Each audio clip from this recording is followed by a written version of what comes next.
think that he is being brought into running the Pentagon partly because of that relationship. What we're seeing right now is some criticism from the Republicans about this particular system, but there's a competition going on for various missile defense projects. The Boeing Corporation has projects that the Bush administration favored. The Obama administration has favored ones that are being manufactured by Raytheon and General Dynamics. And so really, what little argument we see in the Congress is more about which corporations are going to get the big contracts in the years ahead. Now, Russia is warning it could make a preemptive strike against NATO's anti-missile defense shield planned for Europe if the US persists in going ahead, ignoring the Kremlin's opposition.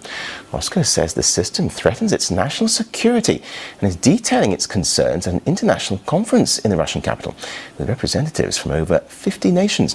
Well, RT's Anissa Nawe joins us live now with more on this. Anissa, what exactly is Russia hoping to demonstrate at this international gathering?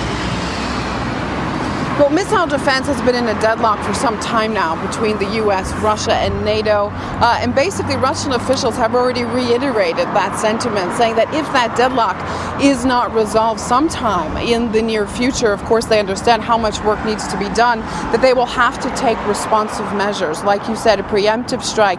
If there is no response from the U.S. or from NATO, this has been an issue for many years now, and Russia has made it very clear that a missile defense system, which started as planned, is already pretty much fully fledged underway in Eastern Europe, in Poland, Romania, even as far as Turkey. Russia sees that as a major threat to its national security, and officials here basically saying that they will have to move forward and take steps to protect themselves if they don't see a response from their partners in the U.S. and in NATO. Washington, for years, has been trying to convince Russia that the system is not against them, that it's meant to be a deterrent against so-called rogue states like Iran and North Korea. Well, officials at this summit are going to show basically the results of research that they've done to prove that they believe both North Korea and Iran don't have the capability to reach Europe. So major questions surrounding the goals of that defense system so close to the Russian border. We also know that they're going to show a computer model of how that missile defense system affects Russian systems just outside its border, of course, especially in Poland. So real concern here from the Russian side and harsh rhetoric in response to that lack of response from the U.S. and from NATO. We're hearing a lot of similar statements about how dialogue has to happen, but really what officials needs to see, and we're hearing this certainly from the Russian side, is some kind of compromise. The way Russia sees it, the way out of this, is only if there's some kind of joint system between NATO and the Russian Federation, and that is something that hasn't gotten quite positive response from the U.S. Or from NATO officials, continuing to try to prove their point, really, about why they believe this is such a threat to Russia's national security. With that said, no major breakthroughs are expected. It's an election year. Let's not forget that open mic in South Korea when President Obama told Medvedev to hang in there, that compromises could come after the election, and it's election year, of course, in many countries across the globe in 2012. So we have to take that into consideration. And also the fact that invited to this summit, but not taking up on that invitation, was NATO Secretary General Anders Fogh Rasmussen, who declined, but his spokesperson saying that that in no way represents his openness or readiness for dialogue. But that's not going to be taken as a very good sign ahead of an upcoming major NATO summit in Chicago at the end of this month. What it seems like we're going to hear from officials as this two-day summit wraps up is that there needs to be baby steps, that this is a difficult issue. Both sides are going to push to the end to defend their interests. Talk more on the Russia and America dialogue about missile defence is the Paris-based political analyst John Laughlin, joining us now indeed from Paris. John, hi there. NATO says the missile shield poses no threat to Russia because Moscow's intercontinental ballistic missiles are, quote, too fast and too sophisticated for this planned system to intercept. It's not convincing Moscow, though, is it? Does it convince you? It doesn't convince me, no, and I find it pretty rich, actually, that the Americans should be saying this about their missile system when they refuse to listen to the Iranians, who say that their civilian nuclear program poses no threat whatever to anybody. Threats are a matter of perception, but also of reality. And the fact is that, as far as we know, Iran has no nuclear weapons capability and doesn't plan one, while the Americans are planning a missile shield, which, although they may be telling the truth when they say it's not directed against Russia, the fact is it's a new weapons system, and it can be presumably directed against Russia in a matter of seconds. So no, it doesn't convince me. There was comment earlier on from a French defence official saying that Iran's nuclear programme poses a, quote, risk rather than a threat to Europe's security. What does it mean by that? Is there a point, therefore, of having the shield if it's just a risk? Well, I don't really know what the official means, and in any case, I don't personally share that analysis. I don't think that Iran is going to attack a European country, still less the United States of America. That seems to me to be an absolute fantasy. It's not my view. And in any case, part of my answer is that one of the reasons why I think that it won't do that is that the costs in terms of retaliation of such an attack, were it to happen, are obviously immense. So Iran would have to be mad to launch such an attack. And that's why I find the whole discussion about the missile shield and the Iranian hypothetical attack completely fantastic. Russia's been trying to talk reason here for a long time now. I mean, the latest words today, though, certainly ramping up the rhetoric, if you like. Russia's saying it could make a preemptive strike if, quote, very importantly, the situation worsens and reaches a critical point. What is that critical point?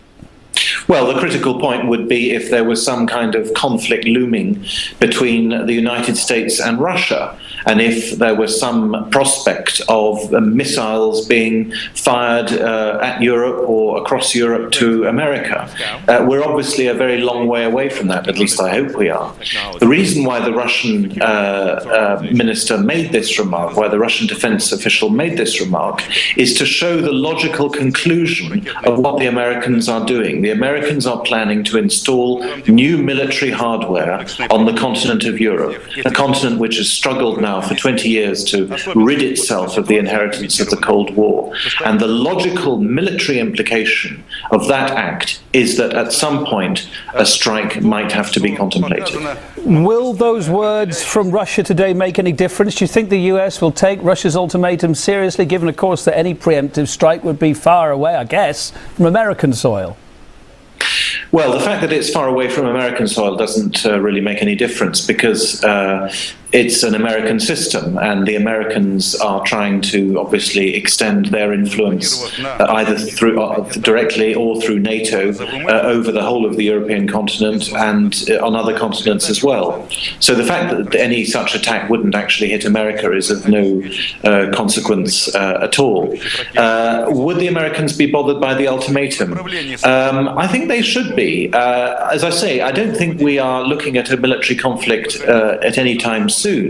But I think they have to understand that this missile defense system is very serious. They may say it doesn't affect Russia or isn't intended against Russia, but like any weapons system, frankly, like a knife, it depends on who is holding it and on the circumstances of the moment. Really briefly, if at the moment anyway the US still won't give legal guarantees that this shield won't breach Russia's national security, what is the way forward, do you think, to break this defense stalemate?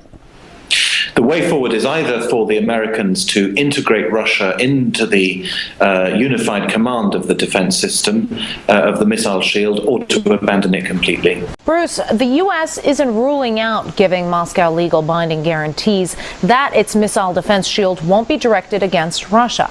But it says a cooperation agreement should be signed first. Does it look like the impasse will be broken soon? I don't think so. I think the U.S. intends to continue surrounding Russia and China with these so-called missile defense systems, claiming that they're really aimed at Iran. But we know that Iran has no nuclear weapons today, and they have no missiles capable of hitting the United States. So indeed, this system is aimed at Russia. I believe it has a lot to do with the fact that Russia has the world's largest supply of natural gas. And don't we know by now that the Pentagon's primary job today is to serve as a resource extraction service on behalf of corporate globalization.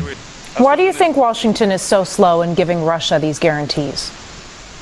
Because I don't think they intend to give Russia those guarantees. In fact, what I see happening now inside the United States, using the mainstream media, I see Russia and China being demonized over and over again by the U.S. I think the strategy is to make the American people feel that Russia and China are the aggressors. We find that it's virtually impossible to get any mainstream media coverage over this U.S. encirclement of Russia and China. I just finished a 30-day speaking tour from San Diego in California all the way to Seattle and Washington, 24 cities, where I spoke about this very U.S. encirclement with missile defense systems of Russia and China, and the mainstream media would not touch this issue and the speaking tour that I did. So the American people really know very little about it, but instead we hear a lot about how Russia and China are expanding their military, which of course is happening largely because the U.S. is militarily encircling both those countries today. Now, Moscow says it will develop brand new weapons to counter the missile shield over concerns the shield could intercept current technology. Does this have the hallmarks of a new arms race here? Sadly, I think it does. I'm against any country developing more weapons these days. We don't need a new arms race. We have a big problem on this planet called climate change that we need all the countries of the world to help deal with. But in fact, when you're being surrounded, as Russia and China is today, one begins to understand why they feel the need to increase their military, especially when the United States Space Command is wargaming a first strike attack on China every year now for the past several years, set in the year 2016. So, in fact, when they're wargaming a first strike attack at the same time that Russia and China are being surrounded, you can understand why those two countries feel like they have to respond. A lot of military hardware in the area already in place. How possible is it that an attack on Iran is really being considered? Well, I think we have to be very cautious how we analyze that news. There was a front page article in the London Daily Mail yesterday saying that the US and the UK were drawing up joint plans to attack Iran. Now, this has been going on for almost more than 4 years now. These permanent threats against Iran on the part of Israel, who are calling for a preemptive strike. That's what Mr. Netanyahu said only 2 days ago.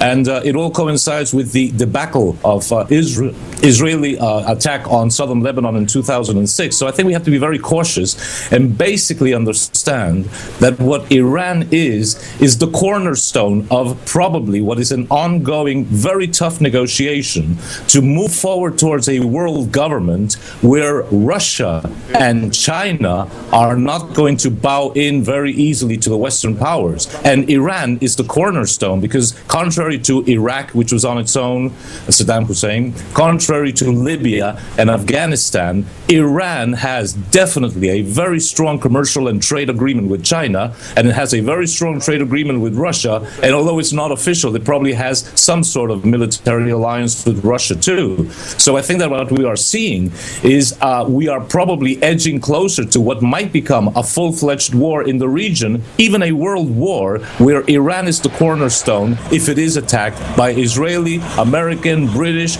or a combination of all three forces in the near future. It is very interesting how you bring Russia and China into this, basically describing the massive trade agreements between Iran and China and Russia. Certainly, if the West did try and attack Iran, it would certainly flare tempers in two of the biggest world powers, that of Russia and China. Now, moments ago, you mentioned the issue of Israel.